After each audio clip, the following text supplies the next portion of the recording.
د افغانستان د بشري حقوقو خپلواک کمیسیون غوښتنه لري چې په قطر کې د سولې د مذاکرو په اجنډا کې د دایمي اوربند او د بشري حقوقو د مدافعانو او قربانیانو د دفاع موضوع هم شامل شي. دغه کمیسیون رئیس شهرزاد اکبر پرون وخت رسنیو ته ویل دوی تیرونه په یو لیک کې هم د موضوع د دواړو مذاکراتي هیئتونو له مشرانو سره شریک کړي و.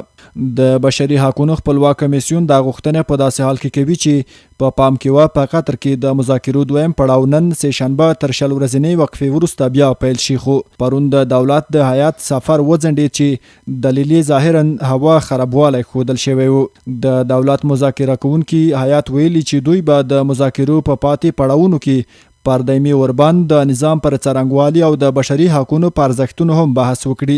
په قطر کې د طالبانو د سیاسي دفتر ویان محمد نعیم رسنیو ته ویلي د بحث لپاره د مذاکرو د اجنډا موضوعات د دواړو لوریو په توافق ټاکل کیږي. پرون په کابل کې د امریکا د متحده ایالاتونو د سفارت شارلز دفیر راس ویلسن د دولت د مذاکره کوونکي هیئت له دریو ښځینه غړو سره په کتنه کې د یو دیموکراتیک ټول شمول او سولیز افغانستان لپاره د دوی هڅې ستایلې دي.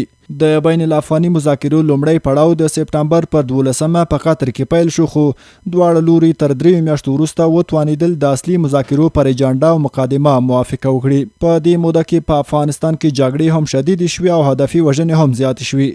په بیلابیلو ولایتونو کې ګڼ خبریالان، مدني فعالان او نور ملکی چارواکي ووژل شول.